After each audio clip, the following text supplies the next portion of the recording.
Welcome very much to the Weltempfang Frankfurt Book Fair and the panel discussion. Well, what's taking them so long? And when we ask them what's taking so long, well, that's the states of the Western Balkan, which as early as 2003 in Thessaloniki got a perspective for accession, but who are still sitting on the waiting bench and have not entered the EU yet. North Macedonia, Albania, Kosovo, Serbia, Bosnia, Herzegovina, and Montenegro. Today, we'll talk about the accession process, how it's organized. Serbia and Montenegro have negotiated for quite some years, but important reforms in constitutional law or what have you have not been introduced, and therefore there has been a delay. On the other hand, now Albania and North Macedonia may start negotiations. But due to this long waiting time, other geopolitical actors have come in, like US, China in Southeast Europe. And we also see strong authoritarian tendencies of their governments. Anti-liberal values, strong nationalism, as well as the undermining of the constitutional state. I would like to welcome most warmly the participants of today's panel discussion from Belgrade, Dubravka Stojanovic. Welcome very much. She is a professor of history and philosophy at the University of Belgrade, and she mainly deals with the 19th and early 20th century with questions of democracy in Serbia, but also interpretations of history. Thank you very much for joining us. Then, welcome most warmly State Minister Michael Roth. Since 1998, he has been a member of the German Bundestag, the German parliament. He studied politology, public law, German studies, and sociology here in Frankfurt. He was the European policy speaker of the SPD, and as State Minister for Europe, he is also responsible for Western Balkan. Thank you very much for having taken your time. I also would like to welcome Robert Alagjozovski. He is a writer, translator, and editor. He is in Skopje right away, the capital city of North Macedonia, and he's an author of many books and studies, influencing essays. As of 2018, he has been Minister of Culture in the cabinet of Zoran Zaev, and then he became the National Coordinator of Culture and Interministerial Cooperation. Thank you also to you for taking the time. In spring, there was eventually the decision, after a long waiting time, that the European Union gave green light to North Macedonia and Albania to start their negotiations on the accession to Europe. When do you expect that North Macedonia can open the first chapter? And do you think that the process will be as protected as we had it with the negotiation process with Serbia and Montenegro? Or do you think North Macedonia, also in the sense of willingness for reform that we have seen in the past few years, could act as a model example and could be a locomotive, so to speak, a driving force in the Balkan countries, which then might be a driving force for others to carry out reforms? Please.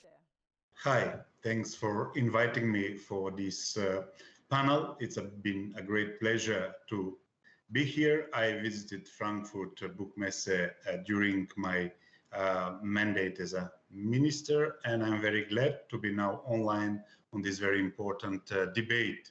The Macedonian government just has been holding the first session just today, just now, while we are speaking, and many reforms and many huge steps have been announced yesterday by the Prime Minister Zoran Zaev, who has been reconfirmed as Prime Minister in the next period, in the next 4 years. Our government, and Prime Minister Zaev in his inaugurative speech promised that in the mandate by 2024, our government will be ambitious not only to open the negotiations and the chapter, but to have it finished by 80%. Also saying that he expects that the overall negotiation period will or should end in about 6 years. Of course, this is a big expectations, but at the same time, the Macedonian government and the cabinet is ready for that. It is not in vain that the crucial questions considering Macedonia and let's say the rule of law, the accession, were given to ministers who are already known as the former Minister of Foreign Affairs, Nikola Dimitrov, and Bojan Maricic, who is also in charge of the negotiation pre-accession framework, and now is a Minister of Justice, and the rule of law and the reform of the judicial system is a big issue.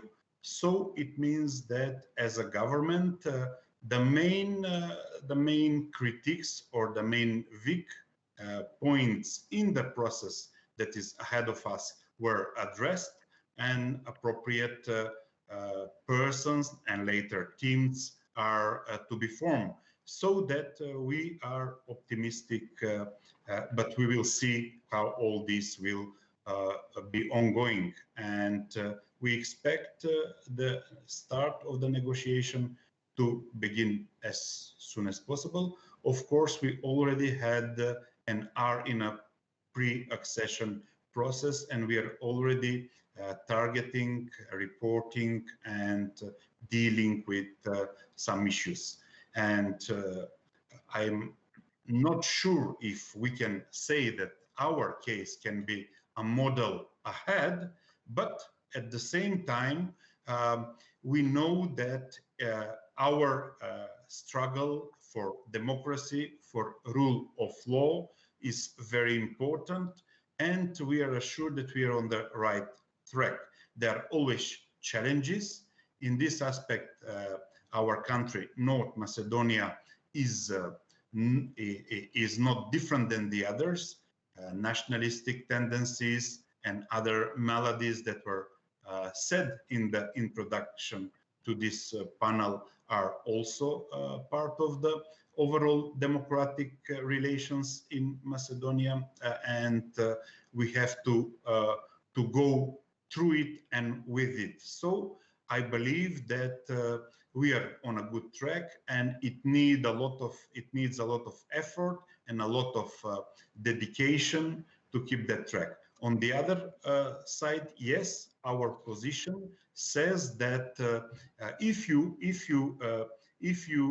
go with brave decision that cut through the routine of long neglected issues, then we are a positive example, and other governments and other social milieus and communities should adapt on it.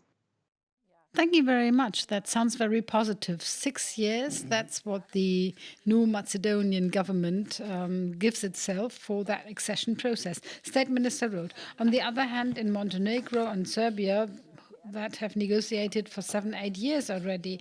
And the most important areas, chapters 23 and 24, have not been started yet.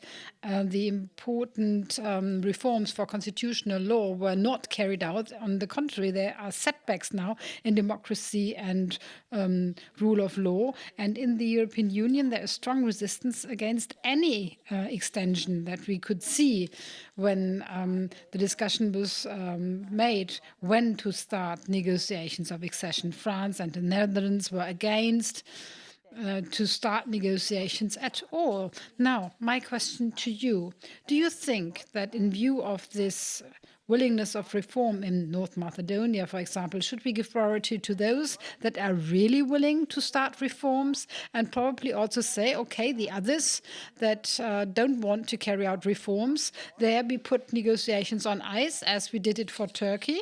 And do you think it will be possible at all with respect to the extension tiredness of the European Union that another country can access in 10 years' time?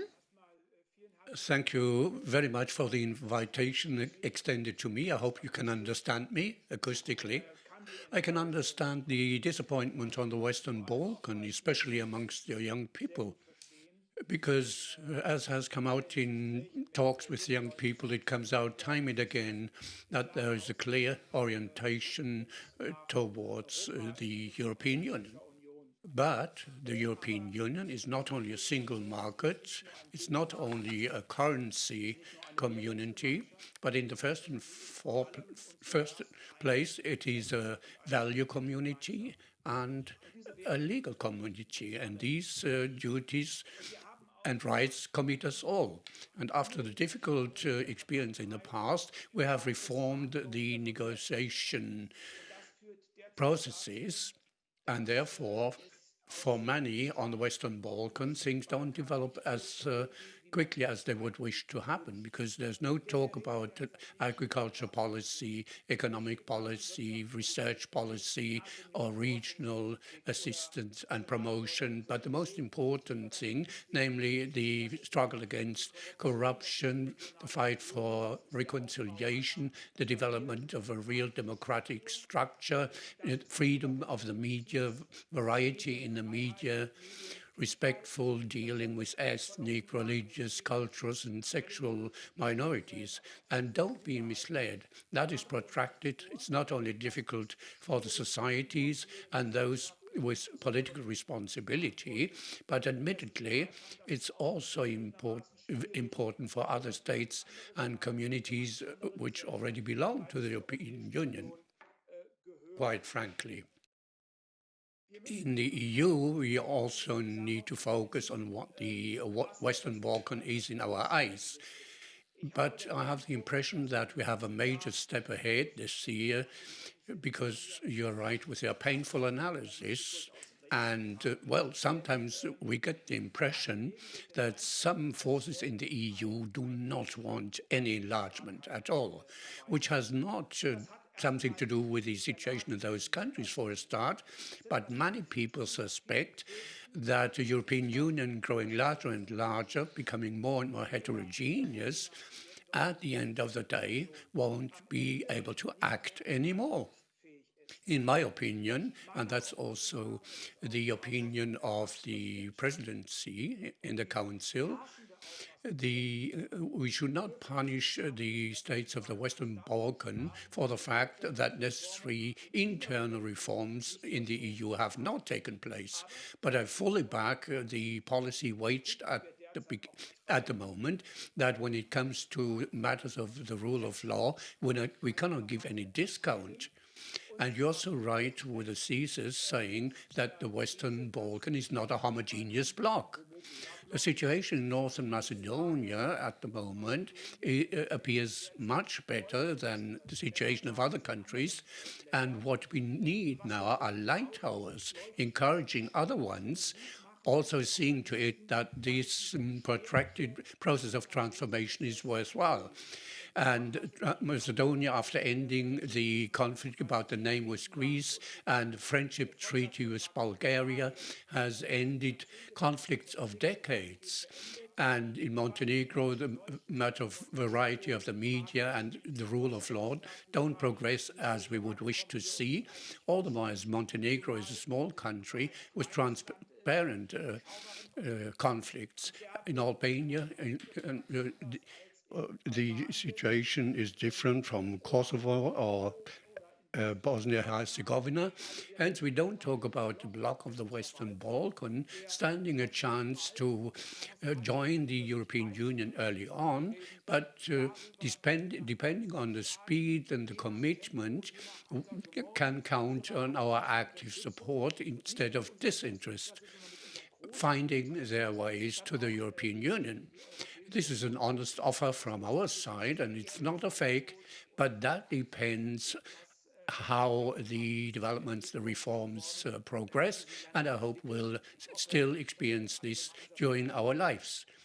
Because if the European Union does not commit itself there, others will do so, others who don't share our values, but who rather consider the region as a market, as a location for their investments, but who are not interested in regional reconciliation and the rule of law.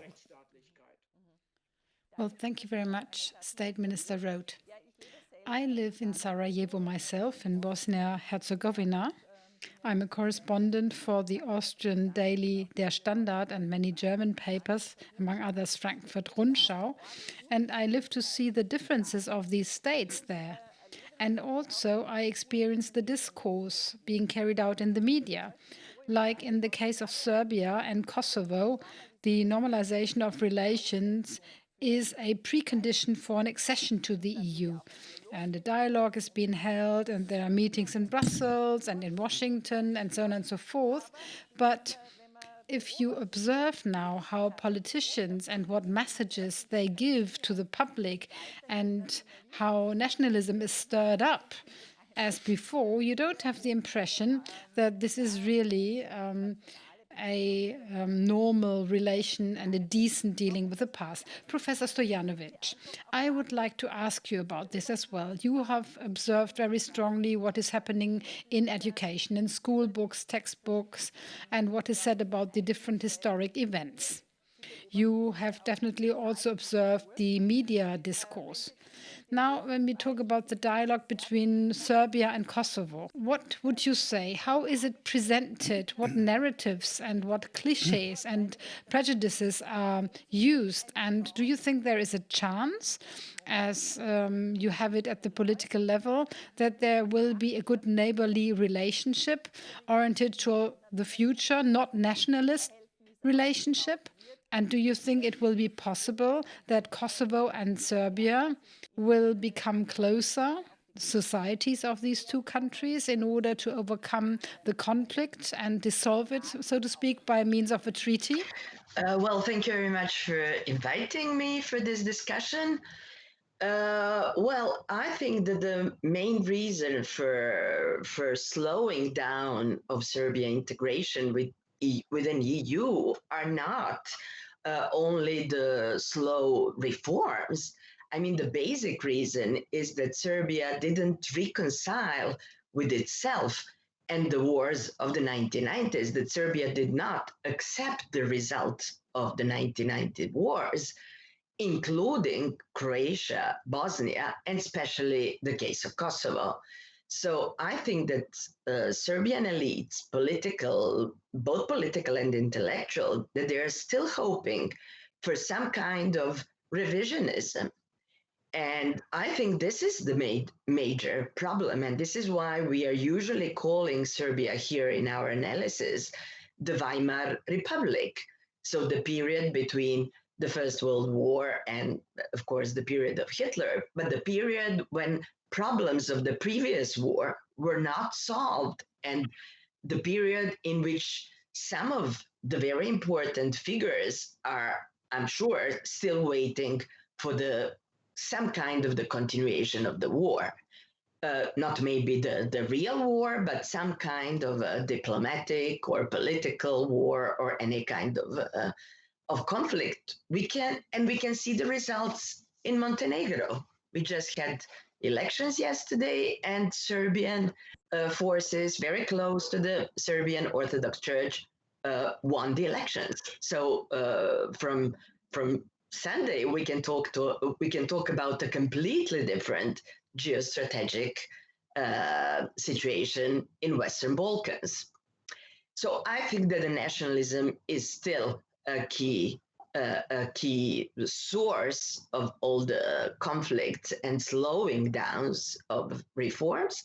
But I also think that there is a huge responsibility of European Union, who didn't work enough with the region, who didn't, for example, invent kind of I don't know how can we call that, but a balloon for the Western Balkans in order to integrate the Western Balkans quicker, not as a member state, but as some kind of a liaison between the Western Balkan countries and the European Union, because while working like this, so we lost 20 years now after Milosevic left, working this slow, European Union left other actors, as we said before, like China and Russia, but not only China and Russia, also Turkey, also Saudi Arabia, to enter the region, to have their interests, and to use the local nationalisms.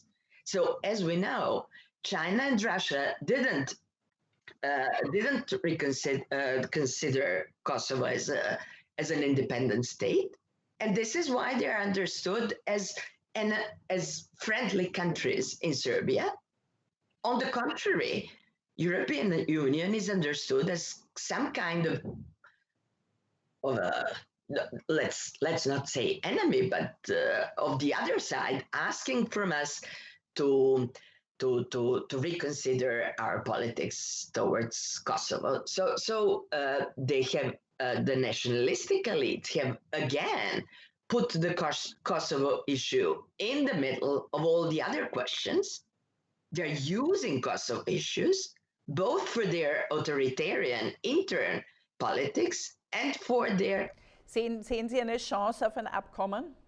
So they're all using the issue of Kosovo, both Serbian elites, maybe now even the new Montenegrin elites, Russia, China, and Turkey. They're using the Kosovo issue for their interests. And they're here in the middle of European Union, in this hole of the Western Balkans, in this vacuum of the Western Balkans, which was left by the European Union, who didn't pay attention for its own interests. So now I'm not even talking about Serbian interests, I'm talking about EU interests, because now in this whole of the Western Balkans, they have strong competition by other forces coming in the heart, let's say, of the European Union, very close to central states of European Union. Well, yes. Let us stay with geopolicy. Mr. Alagjozovski. Mrs. Stojanovic just mentioned the geopolicy factors of influence, Russia and China, that stand rather for anti-liberal values and also for small rule of law. But there is a divide within the European Union. There are countries like Hungary who have enormous influence in Southeast Europe and that have strong similarities with respect to government and authoritarian tendencies, as you know them, of Serbia or Bosnia to a certain extent. I ask myself, is there a split now within Southeast Europe? Do you think there are two factions, just as you have it in the European Union, those who follow the Western liberal values like North Macedonia and those that rather want to go to the other side and are supported by forces within the European Union in that way? You know, there is no clarity any longer within the European Union in what direction to go, because this bloc of anti-liberal nationalists, if I can call them that way, that don't appreciate the rule of law, and they have become stronger. I belong to a government and I belong to a political and social class that respect the European values, and we fight with the opposition, and we must admit that the result on the last election was very neat. We won for just 2 seats over the opposition, but this was just the result that allow us to form a government and with coalition partners and to agree on a new agenda, which is absolutely pro-Western and, of course, for integration. I I wouldn't like to accuse the opposition of being illiberal or stimulating discourses or close relations with closer than normal relation with other, let's say, governments or countries. But we think it's like that. So having said that, we as a government are committed on securing, let's say, the needed support for our integration into EU and becoming a member of NATO. So our relation as government or with Hungary, let's say, are correct because they support and they don't put obstacle to our general aims. Of course, when it comes with Russia and with China, especially with the Belt Initiative, we try not to go over what these initiatives are, to see are there market values in it. We want to have a good relation with Russia in culture, economy, and any other issues and fields, but we don't want to give an impression that we are ready to compromise our value, especially not our strategic orientation towards EU and NATO. And for that, we are on the agenda. On the other side, I can... So a clear attitude in Skopje, although the former Premier Gruevski fled to Hungary to avoid imprisonment. State Minister Roth, I wanted to ask you on something else.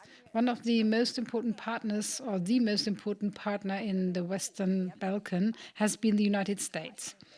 And since Trump has taken over the administration, there have been strong changes in that respect.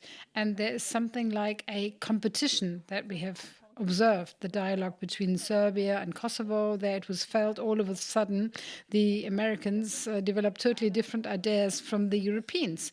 How do you see that? Is there any coordination at the moment with respect to the geopolicy or the goals of geopolicy in the Balkan countries?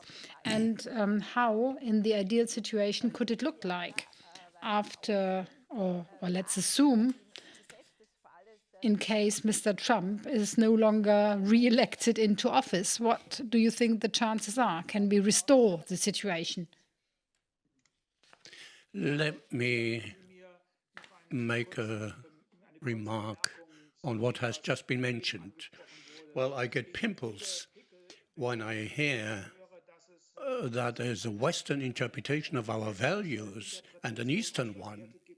The values we are talking about are not the private thing of Michael Roth or some Western politicians, but that's how it's written in the EU treaties, and this is binding and committing for all.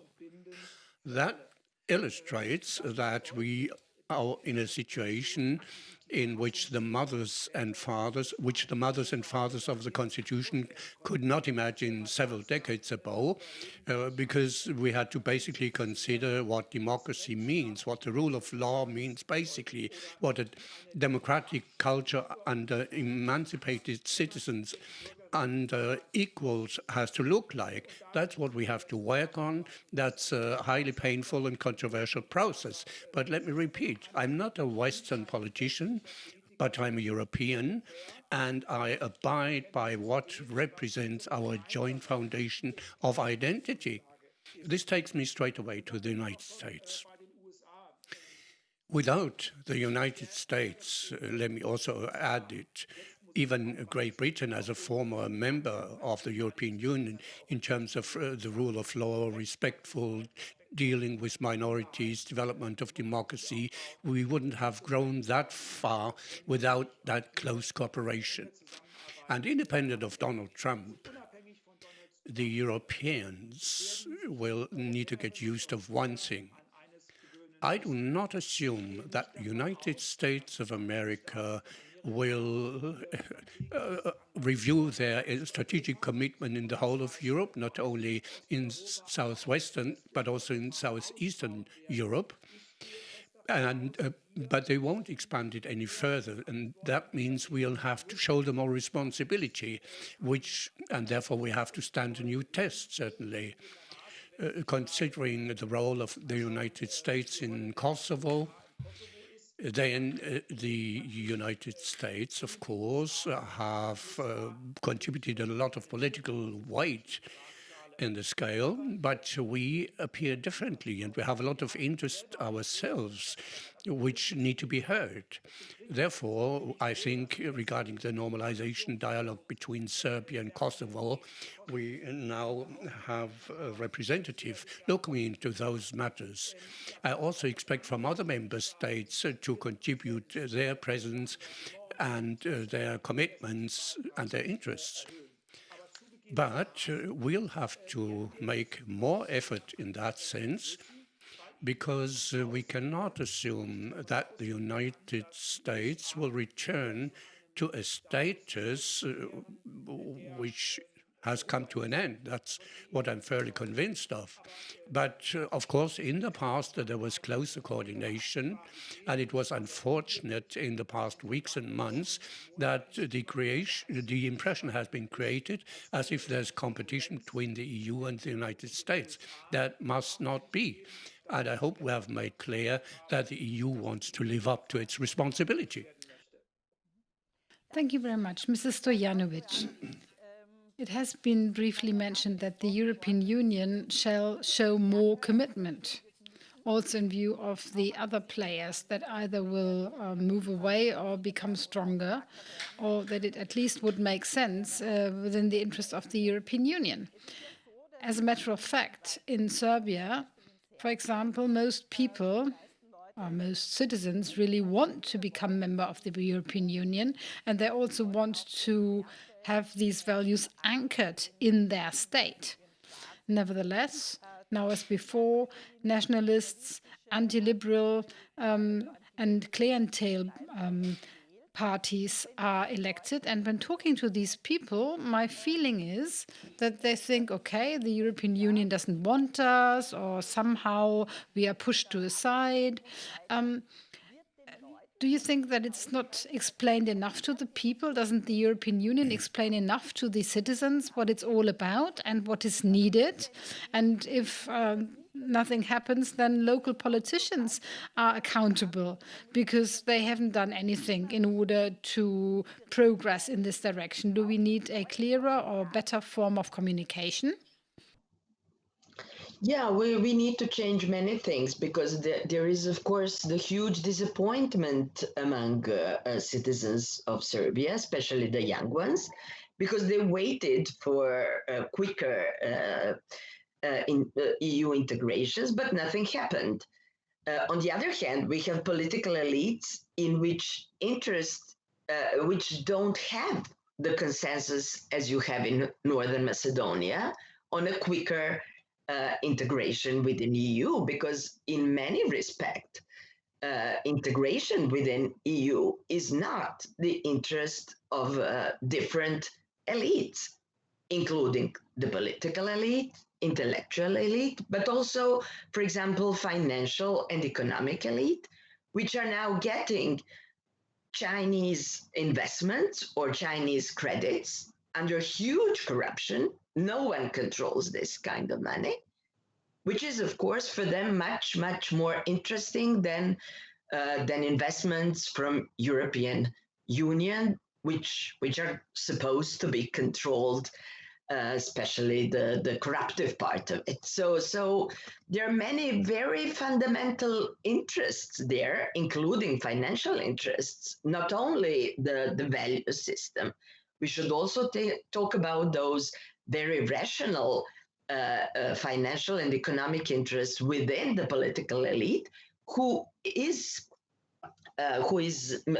misusing nationalistic emotions, who is misusing the issue of Kosovo in order to block European integration. So that's what they are doing for more than 20 years now after Milosevic. Well, yes, the distance between the European Union states and the states of the West Balkan is really big, also in economic sense. There are studies that say it will take 20 years in order to catch up. Mr. Alagjozovski, in the middle of the pandemic and the consequential economic crisis, we are faced with severe economic and social problems, especially also a lot of poverty in Southeast Europe. Most people, most Southeastern Europeans might think in the course of the crisis to migrate towards Germany, most of all. Do you think the gap will widen further? What does that mean, this new crisis? Well, it of course is a big challenge. Again, we as a government said that how to say the overcoming and the adequate response to the COVID-19 crisis is one of the priority, as well as economy. And within the economy, not only the development, but also in making the salaries of the people big. Some of these measures were considered as a kind of populism or a kind of buying the voters, but it remained our policy objective to increase the salaries. So during the last 3 years, the salaries in North Macedonia grew, and we addressed many of the vulnerable sectors which are prone to immigration, especially the skilled workers. We were trying to reach and to narrow the skill drain, so that the health system, the doctors, the nurses, the medical staff receive increased salaries. And I think because of that, our response to the COVID crisis was better. Yet it is a big challenge, because many of the fixes will not come that fast as we would like to. And on the other side, as Professor also said, expectations of people are to have a better life as quicker as possible. So if there is workplaces offer throughout Europe, especially in Germany, they are willing to go there immediately and invest all their capacities and not to think of staying at home. So this is really a big issue that is, and it will determine how the country will develop, because also if skilled and educated young people are not staying, also our capacities to perform decreased, so that we now have a real lack of all the service economy people, because they easily find their work place in other European countries. Thank you, State Minister Roth. We have just talked about this drifting apart of the average of the European Union states and the states of the West Balkan. There are some in the EU that say, all right, then they don't enter, and then maybe only in some political fields they could participate, like they could enter the single market without full membership. I mean, that would create alleviations and maybe also offer economic possibilities and stop migration.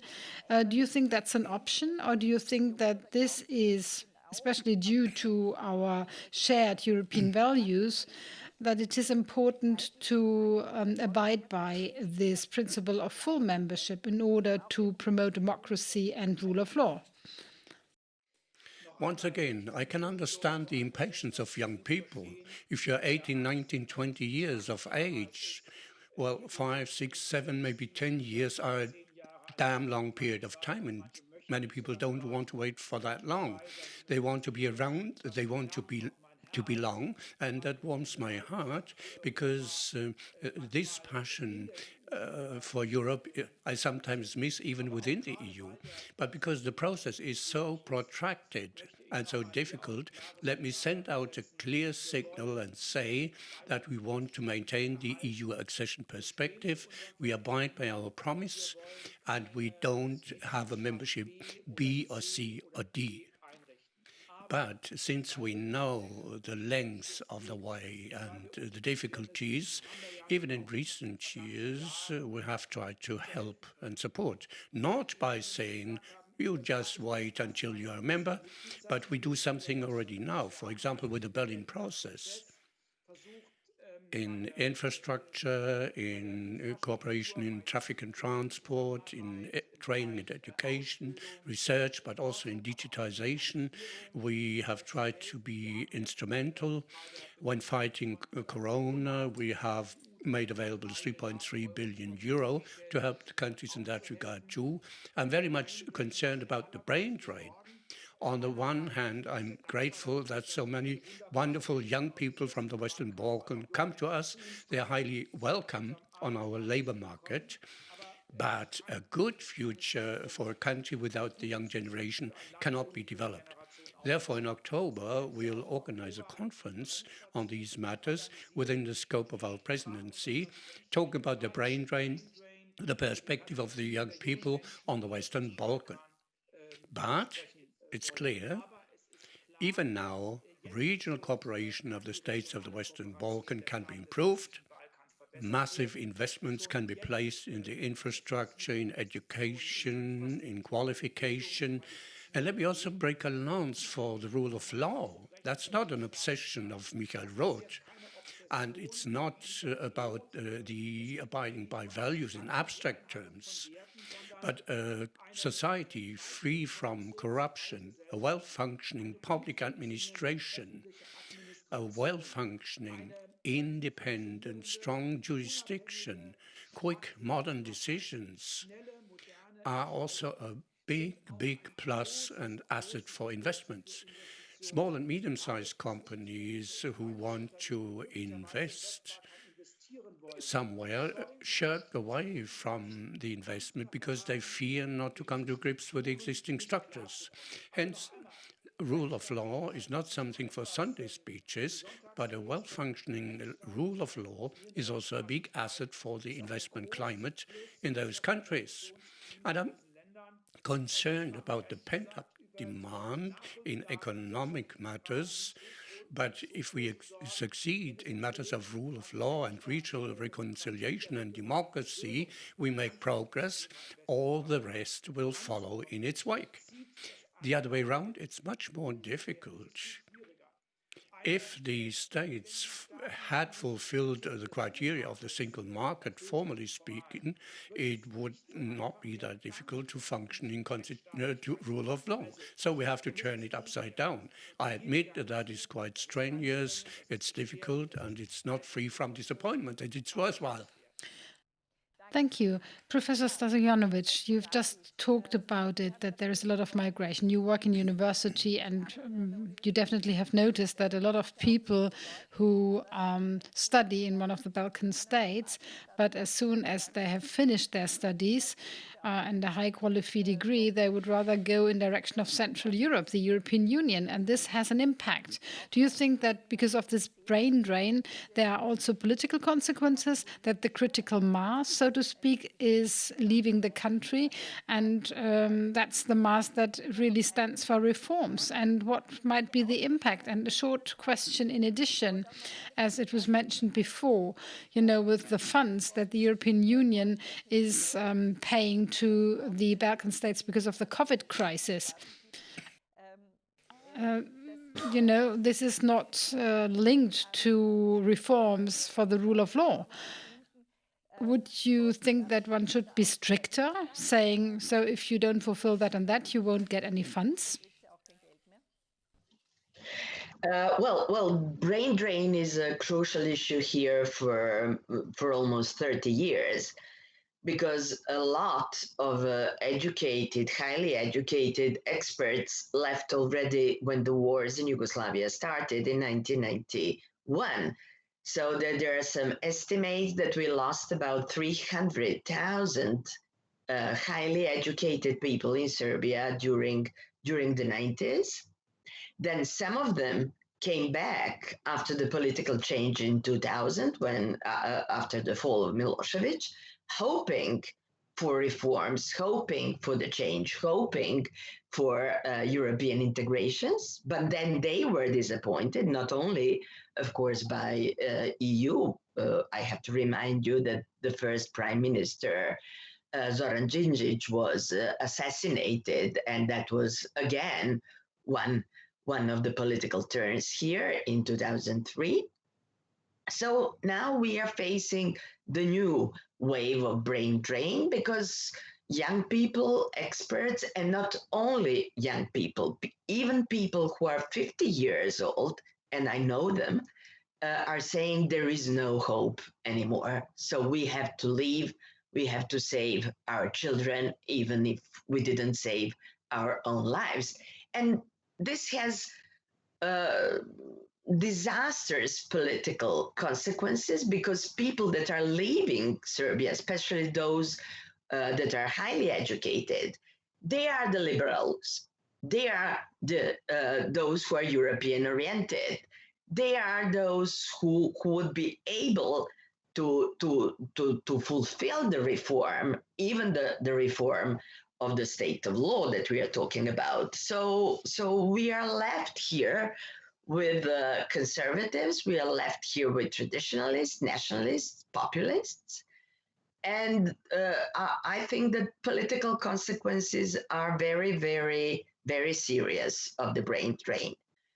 So your second question, well, should European Union give help Serbia with a COVID crisis? Well, for me, of course, I can't say no, punish us, give sanctions again. So coming from here, I just can't say that, because I'm fully aware of the huge need of that kind of financial, medical help that European Union can provide. But it's not only the question of Serbia, it's also the question of Hungary, as you know, the question of Poland, some other East European countries. And this is what I wanted to stress, because you were previously talking about European values or Western values, but you didn't check those values in 2004, or when Bulgaria and Romania became European members, EU members. So those values were not checked at that time. At that time, it was important to to mark eastern frontiers of European Union towards Russia, and then this vacuum of Western Balkans was left without any serious work in many of those controversies, and the result is Bosnia, a state which in fact doesn't exist, because the Republika Srpska is just blocking everything in Bosnia. So Bosnia, we can hardly talk about the state at all. Then now we have changes in Montenegro. And of course, I'm always talking about Serbian nationalism in the first place, but I'm also talking about European responsibilities, because EU did not recognize those problems seriously enough. And now we have President Trump, who came also to misuse the Kosovo issue, and European Union now has also the problem with Washington, not only Moscow or Beijing. So I think it's clear how dangerous it is, although I understand Brussels completely. Thank you very much. State Minister Roth, short, last, concluding round. North Macedonia has just entered NATO. Most of these states are already members of NATO, with the exception of Serbia, Bosnia-Herzegovina, and Kosovo, for the reason that they are not in a position to enter NATO for different reasons, but one day it will be possible. Do you think that the NATO extension on the Balkan is a stabilizing factor or could be a stabilizing factor? There are also parts of Herzegovina that want it. In that point, there is a divide because of different influencing factors, particularly from Russia. How do you see that? Do you think in the wake of this geopolicy situation of power play that we have, and do you think that it can be stabilizing? Well, we shouldn't fall for the trick of Putin's fairy tales all the while. So I want to make a clear difference between an EU perspective and a NATO perspective. No country of the Western Balkan will be forced or urged upon in one way or another to file an application for membership in the NATO. The same goes for the members of the EU. Not all of them are members. They're neutral countries, like your home country, Ms. Wölfl. There are others who still think about it, others saying deliberately we don't belong to the NATO. But of course, there's close cooperation between the EU and the NATO, but there is no expectation once you want to become members of the EU, you also must join the NATO. Personally, I would be happy if that happens, but it's not a stumbling block on the way to the EU if we don't want to join the NATO. But something we do expect, and this is described with the technical notion alignment, that in principle matters of foreign security policy we agree. And that is where I want to voice my criticism vis-à-vis the Serbian government. On the one hand, Russia is described as the big brother. On the other hand, the EU perspective is emphasized. Again, one does not exclude the other one. No one expects from Serbia that cultural, religious and economic relations to Russia are ended. But regarding matters of value, the concepts of democracy, basic foreign and security policy matters, there is agreement looking for more proximity. And it won't help if you send out signals into all directions. It just confuses and does not contribute to transparency. As I said, no one is forced into any direction, but if you want to join, you need to abide by the criteria. Professor Alagjozovski, a short closing remark. What reform project has priority for the new Macedonian government that has been around since yesterday? What shall be started first? And do you think it makes sense to have a strict European Union, because then you can explain difficult things better to the population? Yes. Well, as far as Macedonian government is concerned, we don't have the problem to identify the right politics that corresponds to the achievement of the right values and the right messages sent from the European Union. It's now for us a big question of our capacity to perform, of our operational capacities to really fulfill what we have put as a governmental priorities and as a program. So for the government, the top priority to be addressed is the reform of the judicial system, because we find out that the rule of law cannot be fulfilled, and then you cannot effectively fight corruption if you do not have an efficient and independent judicial system, because due to different consequences from the past, the judiciary reform did not happen, and even the judicial system is still clientelistic and serving different elites. So for us, it will be a big challenge to overcome that, and on one side, to respect the independence of the judicial system, but at the same time to make the mechanisms and to amend the wrong doings that are actual. Of course, other big issue is fight against corruption. And because of that, regardless to the fact that there is a functional anti-corruption commission existing in the system, there was a vice president, vice prime minister appointed with the sole task to fight against the corruption, and one of his first duty would be to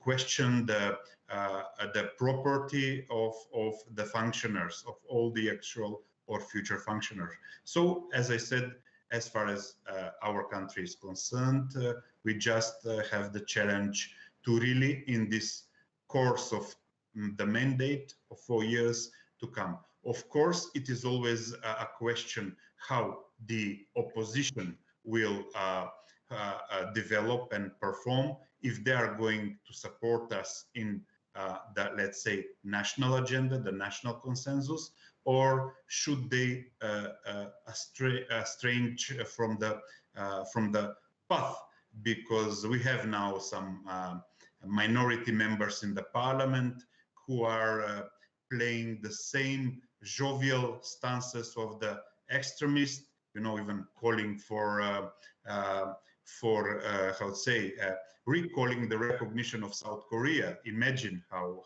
they can be, unarticulated in the right way. So if there are political forces to nurture the nationalist or the irrational political speak, it will always attract some citizens, and it can even spread over in another countries. So to add to what Professor Mrs. Stojanović, a concluding remark. In North Macedonia, yes, in North Macedonia, you have a strong opposition. In Serbia, you don't have that any longer.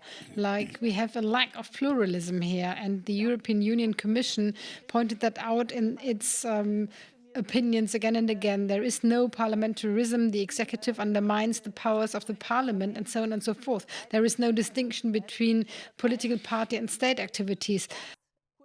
A short concluding remark. How can the European Union help to promote parliamentarism and pluralism so that this is promoted once again in Serbia?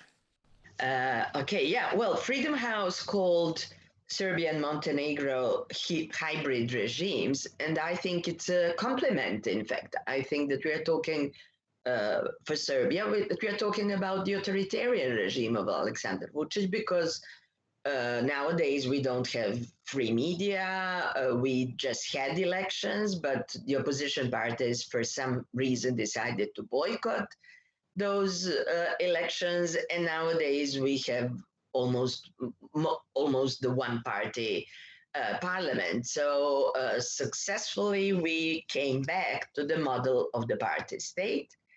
And it's not only the ideology which is behind, it's also, in many aspects, it's the social interests of party members, because the party can provide jobs, the party can provide better positions, and this is how it was created in past 8 years since Vučić came to power. So I think that it's very difficult to fight against that. And we can see that as I said, in Hungary or in Poland, it's very difficult to fight the populist regime, because the populist regime is everywhere. Populist regime is pro-European and pro-Russian in the same time. It's left and right. So it's everywhere, and it's very difficult to be the opposition to the populist regime.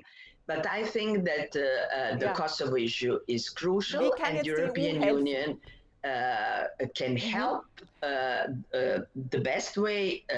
How can the EU help to promote this pluralism? Very briefly, as we have to come to the end, maybe you can just add one sentence, what you would wish from the EU to promote pluralism.